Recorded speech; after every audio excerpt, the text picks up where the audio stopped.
I've been here nearly 15 years, and right opposite me there was a tin shed, or a steel shed, and I found out later that was our community centre.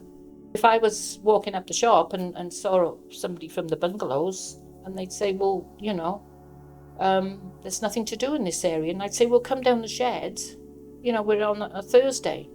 And they said, oh, I'm not going down there, look at it, it's horrible. And it wasn't very nice, it was just a shed. We started off with 3 people, and it just gradually grew. Then we had a new shed going to be built. Well, starting off is a place for people who are on their own to come and gather and join in. It's brought a lot of people out, rather than being dull, bored, where they can have some fun. All I basically do is every morning, about 6 o'clock, 7 o'clock, water all the plants. Well, what's that? Why do you? Well, they need to be done because otherwise they'd be dead, wouldn't they? Well, he does water the plants every morning. That's it. He is not the gardener. He told one of them he was the head gardener, and it's stuck. And he goes, do is water it. Every morning he comes down and waters it, and he's the head gardener. You wouldn't know a plant from freaking weed. Neither would I, actually, but there you go. He's a character, isn't he? He's not so much a character now, he's got a girlfriend. But he's all right. But I used to dress him up as a woman. He used to be my assistant. So I called him Michelle. Yeah, Mike's a character. You've got Helen, she's the organiser. You've got my wife, the cook. You've got Jackie that just wanders round, looking busy but don't do anything. Fred is, well, we all know Fred. Fred is just Fred. He delegates. He's vice chairman, so he's my helper. And he decided, once the film crew was in today, to go and sit and do some work, selling wraps. So I said, now you can stay there. So he's great, Fred. He's a very close friend. Normally on a Friday night, we have fun, bingo, games and all, and have a drink, and we have a laugh and a joke. His bingo is something else. Because every number he got something different for. We have a special adventure nearly every week because we really make a fuss of people's birthdays. We collect. And the first event was a fish and chip supper. And that was last October, November.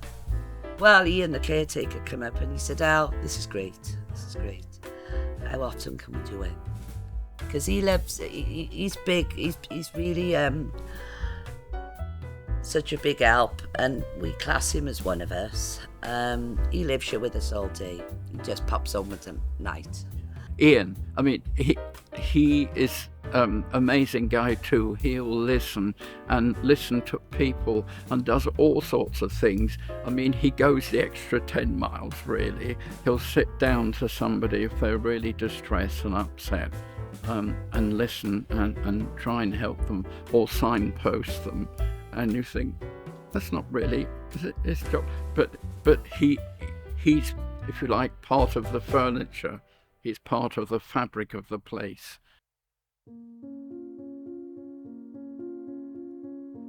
I've had quite a varied life working with people, disadvantaged groups, and I myself, unfortunately, have been in domestic abuse. And so I've learned a lot about me, and I share things with people, and people just like to talk and chat to me because I'm just quite happy to be a bit vulnerable because it helps them. So I think that's my sort of favourite thing is a coffee morning, because it brings people together and they care for one another, which is important.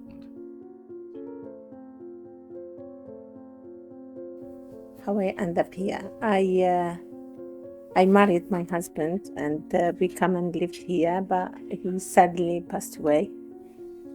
When we lived here, it's like me and my husband, and around here, some old people, some disabled people. Sometimes we have someone knock our door like 11 o'clock in the night. She said, "Oh, my husband fell down. I couldn't lift him." And me and my husband, we went and give help. That's why everybody knows me, because he was a helpful man as well. And we give good support. And I think the community have to be like that. When he passed away, I felt like I lost.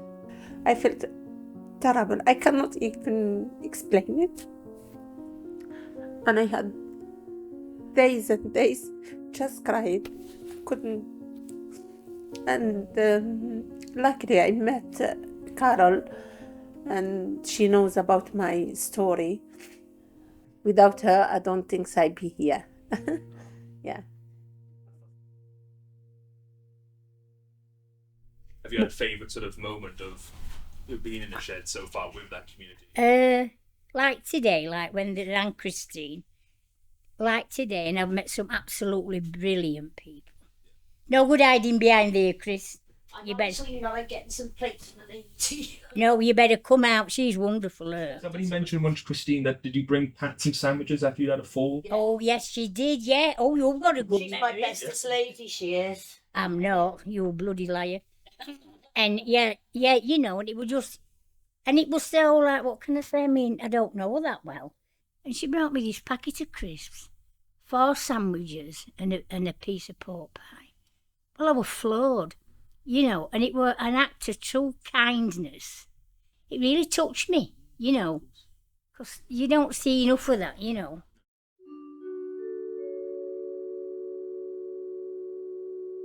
The last time we were here was for Fred and Chris's wedding. Oh, yeah. Oh, weren't that wonderful? Oh, that was fantastic. And for them to share that special renewal day with everybody that were in here, there was such a wonderful, warm, happy feeling to share that with them, but then we all shared it together. And they let us do that. And the way they stood side by side and they looked at each other, the love was still there. I mean, after 40 odd years, I'd been married twice and didn't met 20 years for both of them put together. And I really admired them, I thought that were really romantic and it was lovely. And everybody shared it, everybody that went, it was wonderful. The wife wanted it. And if the wife wants it, the wife gets it. It didn't half hit my wallet, I can tell you that much. Oh, there had to be one. I'm going to have a heart attack, That'll be my son-in-law.